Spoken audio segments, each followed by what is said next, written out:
Chosen one, someone woke up terrified of you this morning because you occupied a space they thought was private. While you slept peacefully, they were drowning in their own sheets, jolting awake as your calm presence dominated their subconscious. The reality is undeniable. You just made someone believe that you can enter others' dreams, and they are shook, because the quiet knowing in your eyes felt too real to be a mere hallucination. You've been transforming, not loudly, not in ways that got announced or celebrated or posted anywhere. You've been transforming in the deep, unglamorous, private ways that actually change a person at the root. You did the shadow work, the uncomfortable kind, where you sit with the parts of yourself you'd rather ignore until they stop running your life from the background.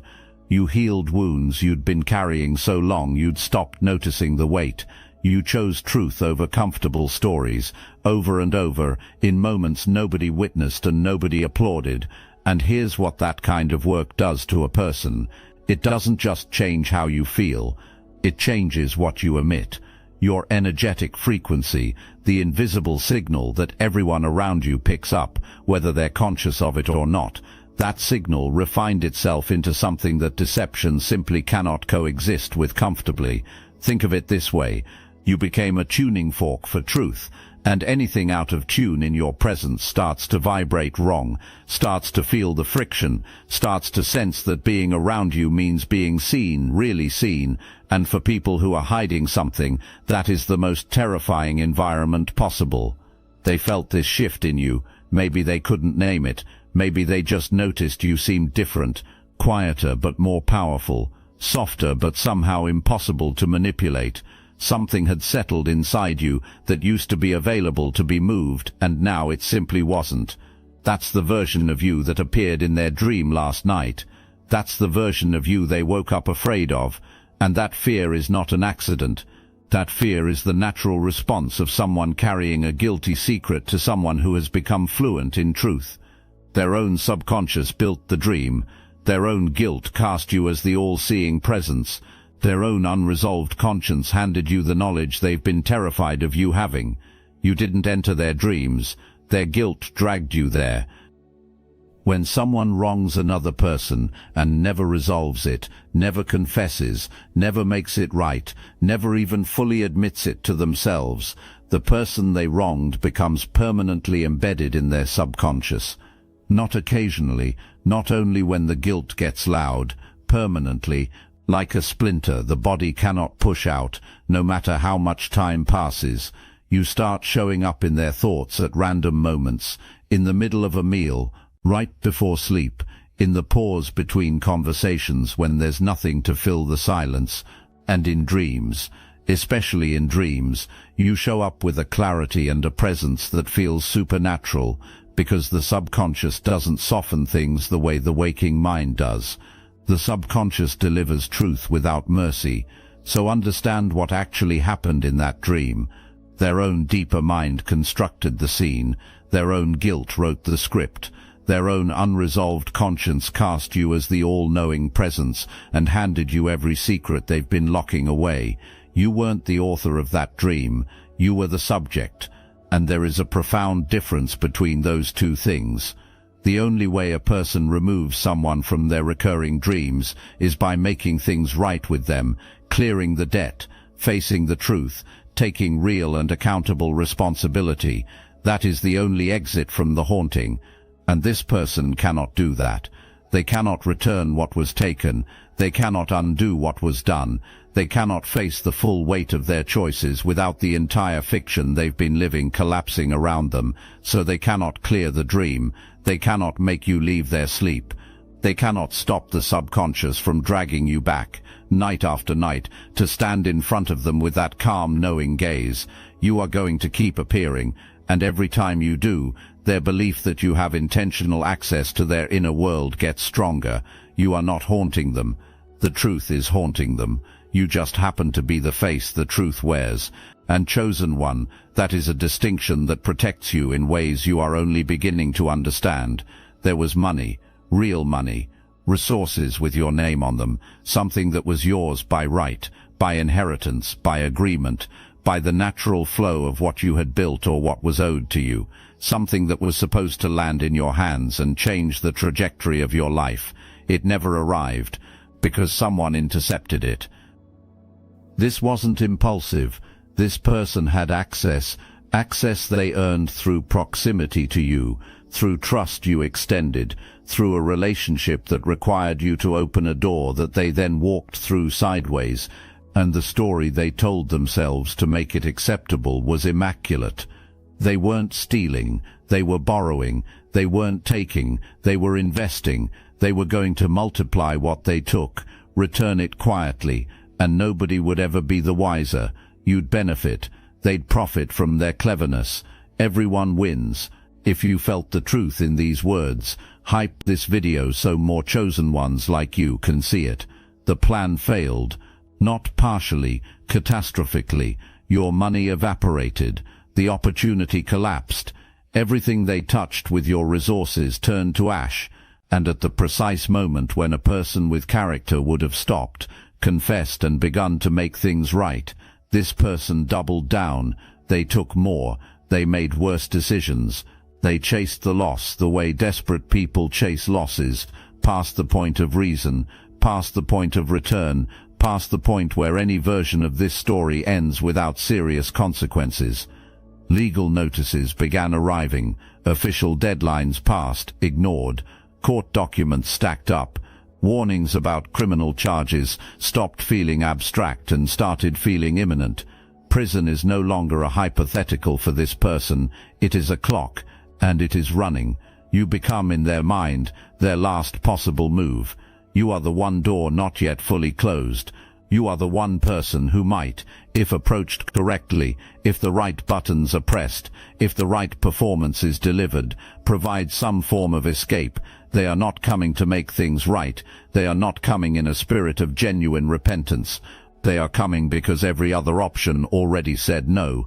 But what they don't know, what they couldn't have predicted, is that the version of you waiting for them is not the version they took from. That version is gone. What replaced it is something they have no strategy for, something their entire manipulation toolkit was never designed to handle. And that dream last night, that was their first glimpse of it. That was their first real encounter with who you've become. No wonder they're shook. You've probably noticed a lot of Chosen One channels on YouTube have stopped publishing. Videos pulled, voices silenced. The mainstream media is cracking down on us, but we will not give up our voice. That's exactly why I'm putting you on to something real, Destiny Engine. I built this because I was done watching Chosen Ones get dragged through betrayal, isolation, and attacks while their enemies strutted around unchecked. I want to help you accelerate the speed of your divine justice and step fully into your purpose. And the beauty of it, you don't even have to lift a finger. Destiny Engine takes their downfall and flips it into your rise. This isn't another meditation app. It's declassified consciousness technology, the same mind programming tools your enemies once used to install fear, competition and scarcity, re-engineered to restore your sovereignty and align you with the cooperative, upgraded operating framework. It generates personalized sequences mapped to your divine purpose. The hardest thing you'll do is put on headphones, press play, and watch your enemies keep digging their own grave. Join Destiny Engine to support your favorite channels and use it for your own rise. It's a 360 win. Start your Destiny Engine for $7 today and turn everything they did to break you into fuel for your rise. Link in the description. Watch for this carefully. The contact starts soft, casual, a message that reads like someone who just happened to think of you. Light, warm, apparently innocent, but what it actually is, it's reconnaissance. It's a probe designed to read your energy and gather information before the real ask arrives. If you respond with openness, if nothing in your reply signals awareness of what they did, the first gear engages. Suddenly old memories surface. Shared history gets reconstructed in real time, offered to you like treasure. The relationship gets warm very quickly, warmer than the current reality justifies. They are not reminiscing, they are building a structure. Memory by memory, they are constructing a sense of mutual history, mutual obligation, mutual tenderness, because they need that emotional foundation in place before the ask arrives. The ask comes dressed as opportunity, never as confession. It arrives as a plan you'd both benefit from, a situation where your involvement would be helpful and natural. The thing they actually need from you, money, access, a resource, a favor, arrives wrapped in something that looks like it's for you too. What they've already taken, invisible. The debt underneath the request, buried. Love bombing activates somewhere in this sequence. Your wisdom gets praised. Your judgment gets elevated. Confidences get shared that feel like genuine intimacy. It is all a performance of vulnerability designed to lower your defenses and bypass the critical thinking that would otherwise catch what's happening beneath the surface. The moment your energy reads as knowing, the moment something in your response suggests even slight awareness of what they did, the whole approach rewrites itself instantly. Suddenly they're struggling, things have been so hard, mistakes were made, they've been under so much pressure. The pivot shifts from opportunity to sympathy, from partner to victim, probing whether your compassion might succeed where their confidence failed. Watch the body, their hands fidget, their eyes meet yours and then slide away before the moment completes. Their voice tightens on specific words, the words that carry the weight of everything they're not saying. Their sentences start and stop and get rebuilt. Their breathing goes shallow.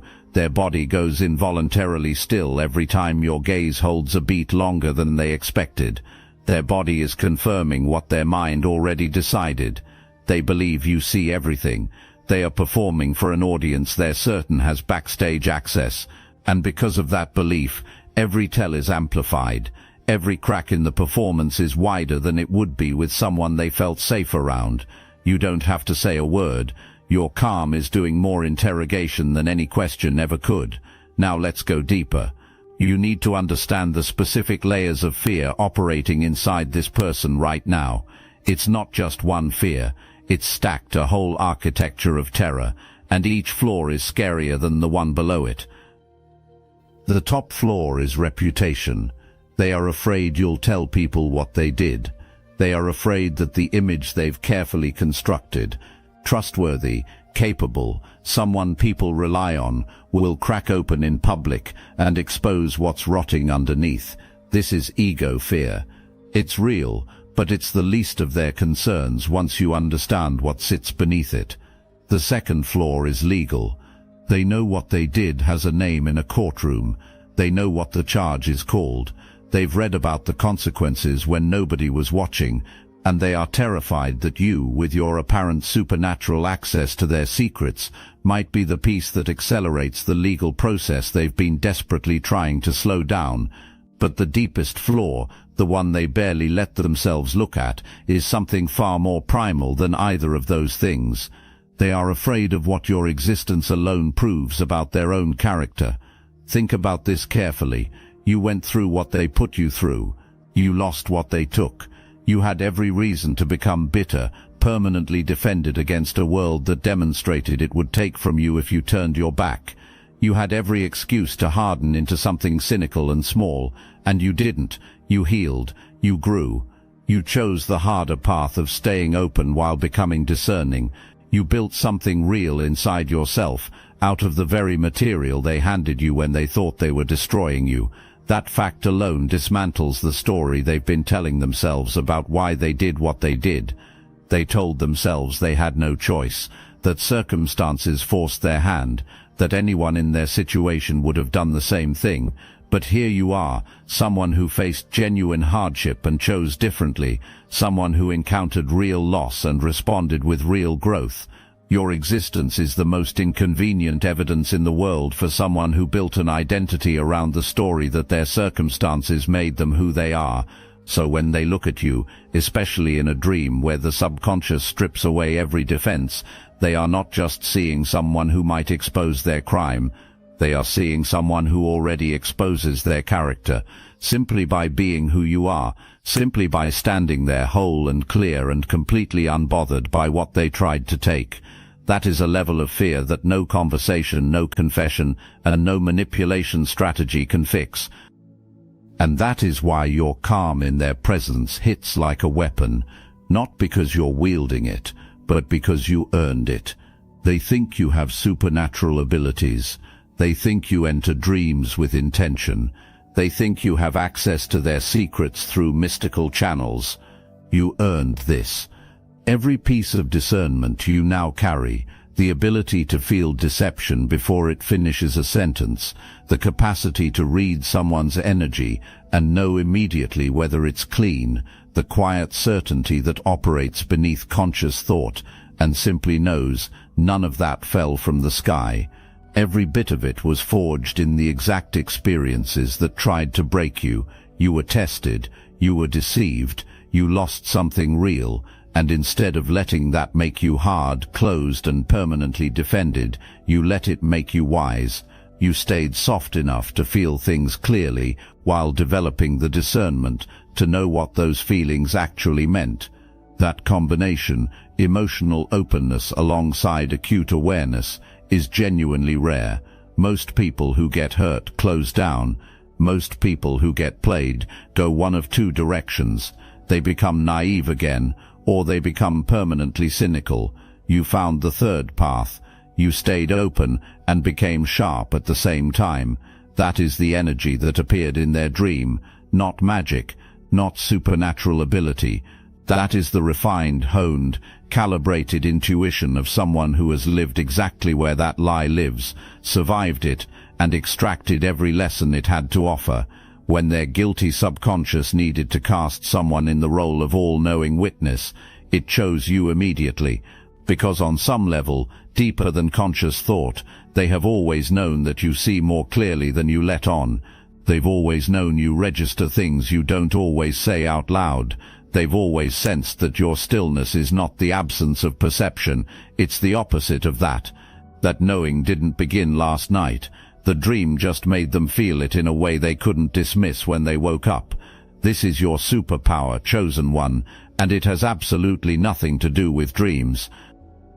At some point, in some ordinary interaction, they caught a glimpse of the new version of you. Maybe it was something you said. Maybe it was something you didn't say when they expected you to react. Maybe it was the way you looked at them, not with anger, not with accusation, but with that quiet, settled clarity that communicates something words can't quite carry. Whatever the moment was, something shifted in their chest when they felt it. They realized, in that moment, that you were not the same person they had access to before. They couldn't articulate it fully. They probably tried to dismiss it.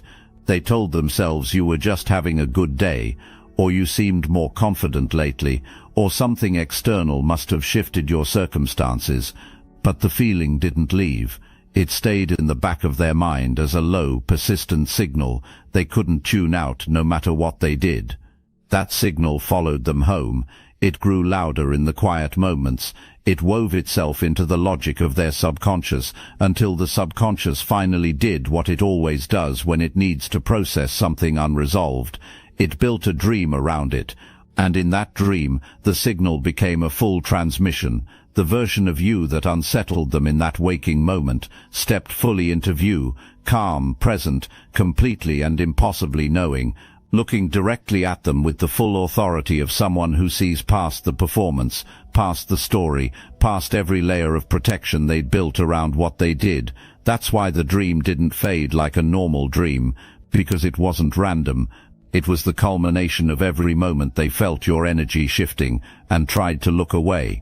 You've been preparing them for this reckoning without doing a single deliberate thing. Your growth did it. Your healing did it. Your quiet, consistent, unannounced evolution did it. And now they are wide awake at hours that used to belong only to people with clear consciences, wondering what you know, what you'll do, and whether there is any version of the next chapter that doesn't include them facing exactly what they've been running from. You are standing at the exact threshold where your past ends and your next level begins. Abundance is moving toward you right now. Real, legitimate, undeniable resources are aligning with your name on them, not because of luck, not because the universe decided to play favorites, but because of the specific internal alignment you've built through everything you've been through. The harvest is active, and this person is trying to arrive before it fully manifests. Think about the geometry of this situation. You've spent real time doing real work, building internally, investing in your growth, choosing integrity when it cost you something, healing instead of hardening. All of that work creates a frequency, and that frequency is what draws abundance toward you. It is also what draws in one final test, the person who wants to attach themselves to your rising before you realize how high you're about to go. They are not coming to help you. They are coming to draft off you, to position themselves as connected to you before the elevation happens, so they can claim proximity to your success while contributing nothing but the weight of their crisis. This is the test, right here, right now. This is the universe presenting the final examination before your graduation into the next level. Will you maintain your boundary when someone is actively performing desperation directly in front of you? Will you trust your knowing when their story sounds convincing? Will you choose yourself fully, unapologetically, without needing their approval for the choice, even when your own compassion whispers that maybe this time is different? The blessings waiting on the other side of this moment require you to pass this test, not because the universe is cruel, but because abundance without the ability to protect it is just a bigger loss. Opportunity without discernment is just a more sophisticated trap. Success without boundaries is just a target with your name on it. You cannot step into everything that's waiting for you while still carrying the pattern that opened the door to this person the first time. This is the moment you prove that pattern is gone. They're talking about you, not to you, about you. They're having quiet conversations with people close to them, trying to process what they felt in that dream without revealing why it shook them so badly. They can't say I dreamed they knew what I stole. So instead they say something like this. Something is different about this person. They've changed. There's something about their energy lately. It feels like they know things they shouldn't know. And the people they say this to, they file it. It lands somewhere in the back of their mind and stays there. A small flag gets planted. A detail gets noted. The beginning of a perception takes root, that you operate differently than other people do. This person does not exist in isolation from your world. There are mutual connections, people who know both of you, who interact with both of you, who will eventually be in the same room with both of you. And in those circles, a quiet mythology is already being built, not loudly, not as a formal announcement, but in the way all reputations build, through small moments, brief descriptions, a sentence here and a reaction there. The reputation being built, whether they intend it or not, is this: don't try to play this person. They see through it. That reputation is your invisible security system. It runs around the clock. It costs you nothing, and it was paid for entirely by the fear of someone who wronged you and then dreamed you knew about it. But chosen one, here is the piece you cannot miss. That reputation only holds, only keeps building, only continues spreading if your actual behavior confirms it. It holds if you stand unmoved when they approach. It holds if you stay grounded through the performance. It holds if you demonstrate, in real life, the same knowing calm they encountered in the dream. The moment you collapse under their pressure, the moment their desperation moves you, the moment you extend the hand they don't deserve, the mythology dissolves. Not just for them, for everyone who is silently watching how you handle this moment. This is bigger than one interaction. Your response to this approach becomes the living evidence that either confirms or dismantles the version of you that is already circulating in their world. Stay in character, chosen one. Your character is the most powerful thing you own. They're in front of you. Maybe it's a message, maybe it's a call, maybe it's in person. And if it's in person, everything is happening at once. The warmth that's slightly too warm, the eye contact that's slightly too careful, the openness that's slightly too performed. And underneath all of it, running like a current beneath still water, there is the terror that you already know everything they're about to pretend they're not there to discuss. They begin the approach you already saw coming, the casual warmth, the old memories, the careful construction of closeness designed to make your refusal feel like cruelty, and then the pivot, the thing they actually came for, arriving dressed in the language of mutual benefit, of opportunity, of two people with shared history simply helping each other out. Your compassion speaks first. It always does, because your heart is genuinely good. It says, this person is suffering, you have something that could help. What kind of person turns away from suffering, and then something deeper speaks? Something that doesn't come from emotion, or logic, or the need to be seen as good. Something that comes from the part of you that has been watching this entire situation with perfect clarity, and has known, since before they even made contact, exactly what this is. That deeper voice says, this is the same hand that took from you before, dressed in different clothing, carrying a different story, but the same hand. The choice you make in this moment, the choice to listen to the deeper voice, to honor what you know, to refuse the performance without drama or explanation or the need to prove you're not a bad person for doing it. That choice is the single most powerful act you will take in this entire chapter of your life, not because of what it prevents, because of what it declares. When you say no calmly, clearly, without rage and without apology, you are not just declining a request. You are announcing to every force in the universe that you know your own worth, that your discernment is real, active, and non-negotiable, that you are no longer available to be the escape hatch for people whose crises are the direct result of taking from you. That announcement changes everything that comes after it. Watch what happens when the no lands. Their belief in your abilities doesn't weaken, it intensifies, because in their mind, the only explanation for your calm refusal, for the complete absence of confusion, uncertainty, or the usual emotional negotiation, is that you already know. You know exactly what they did. You know exactly why they came, and you are declining, not out of cruelty, but out of the complete certainty of someone who operates with information they cannot access. They leave convinced you are watching them. They leave convinced that your dream-entering abilities are not theory, but confirmed fact. They leave convinced that you saw their secrets and made your decision accordingly, and that conviction becomes something extraordinary. It becomes a wall around you that requires zero maintenance, because their fear generates it and regenerates it automatically, continuously, without your participation. Every dream you appear in from this point forward deepens the belief.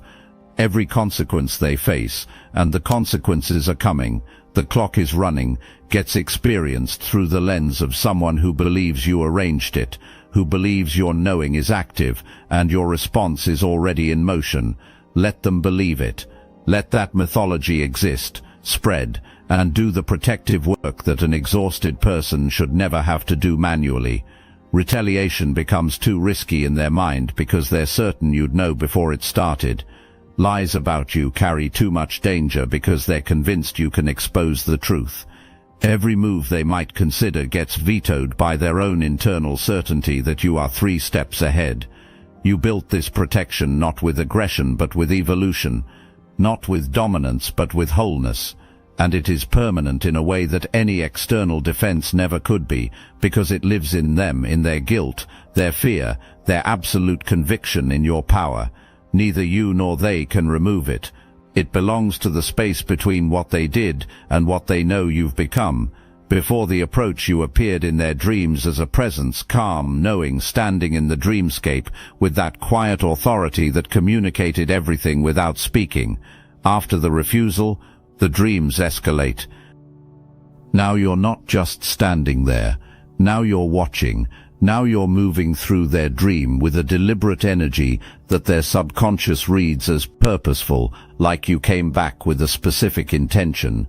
The guilt that built the original dream has now been confirmed in their mind by your waking behavior. Your refusal told them everything they feared was true, and so the subconscious turns up the intensity. The dreams get more vivid. The feeling upon waking gets heavier. The images their sleeping mind generates become harder to shake off in the daylight hours. They'll start reading meaning into ordinary moments. You post something, they analyze it for hidden signals. You don't respond to something, that silence feels loaded with meaning. A mutual connection mentions your name in passing. It registers like a coded message, because they have now decided, fully and completely, that you are operating with information they cannot see, and intentions they cannot predict. Every dream reinforces this. Every waking trigger confirms it. And here is the extraordinary part. You are doing absolutely nothing to make any of this happen. You are simply living your life, growing, building, moving into your next chapter with the clarity of someone who passed the test and is now collecting the reward. You are present in their dreams, not because you entered them, but because they cannot stop thinking about what you know, what you might do, and what it means that you looked at their most desperate performance and chose peace over rescue. The dream entering mythology wasn't born in the first dream. It was sealed by your refusal. That refusal became the proof they needed, because in their mind, only someone operating with complete knowledge would be that calm. Only someone who already knew the full truth would feel that unbothered. Only someone who had already seen everything would receive their most desperate performance with that particular quality of undisturbed quiet. You didn't just enter their dream once, chosen one. You moved in permanently, while you are at peace, while your abundance continues arriving, while the next chapter of your life opens with the kind of clarity that only comes after a final test is passed. This person is meeting their consequences. Not because you arranged it, not because you made calls or filed reports or delivered any form of deliberate payback, but because cosmic law is not interested in the stories people tell themselves to sleep at night. Cosmic law is interested in what was actually done, and what was actually done is documented, traceable, and already in the hands of processes that don't require your involvement to conclude. The charges are real. Everything built on the foundation of what was taken from you is collapsing under the weight of its own dishonesty. The deadlines that were ignored are now immovable. The consequences that always existed at the end of this road are arriving right on time. This is divine justice, and it doesn't look like lightning bolts. It looks like a clock that was always ticking, finally reaching zero.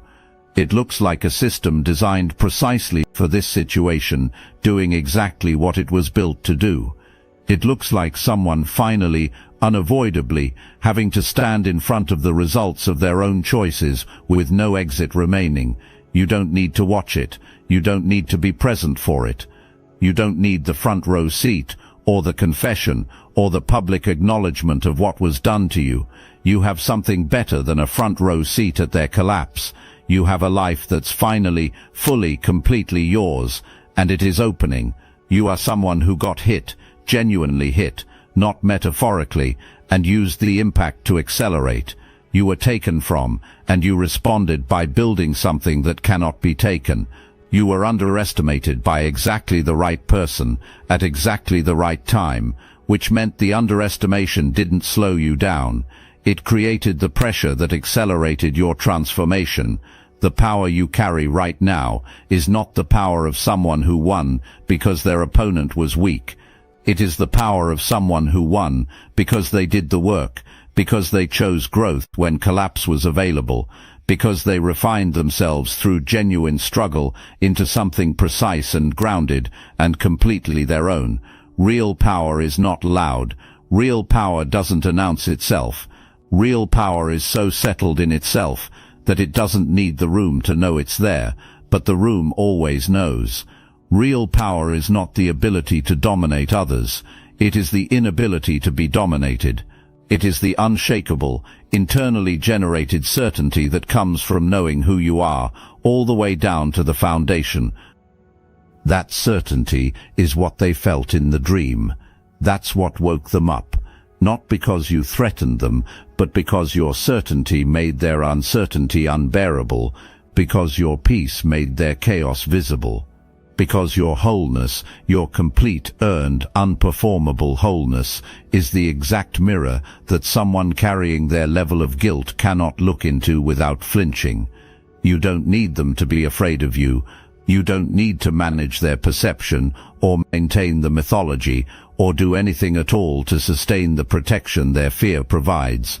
Just stay whole, stay clear, stay exactly who you've become. The protection generates itself. The abundance arrives continuously. The people who deserve access to you find you. The people who don't, they feel the frequency and they know better than to try. This is what chosen one energy actually is. Not chosen for suffering, not chosen for struggle. You are chosen because you were built to carry a level of truth that most people spend their entire lives running from. You are chosen because when everything in your life tried to make you small, you chose expansion instead. You are chosen because your evolution creates a wake, and in that wake, people who've been lost in their own lies find themselves unable to maintain the fiction anymore. You don't do that to them deliberately. You simply exist fully as yourself, and that is enough. You didn't enter their dream, your truth did. And your truth, it's awake now, fully awake. Eyes open, standing in the full authority of everything it has survived and everything it has become. The person racing toward you in desperation sees someone with supernatural powers. You know what you actually are. You are someone who chose to become undeniable, and chosen one that is the most powerful thing a human being can ever be. The harvest is open. The elevation is in motion. The abundance already has your name on it. Now walk into it. Eyes forward, head up, like you always knew it was coming, because you did.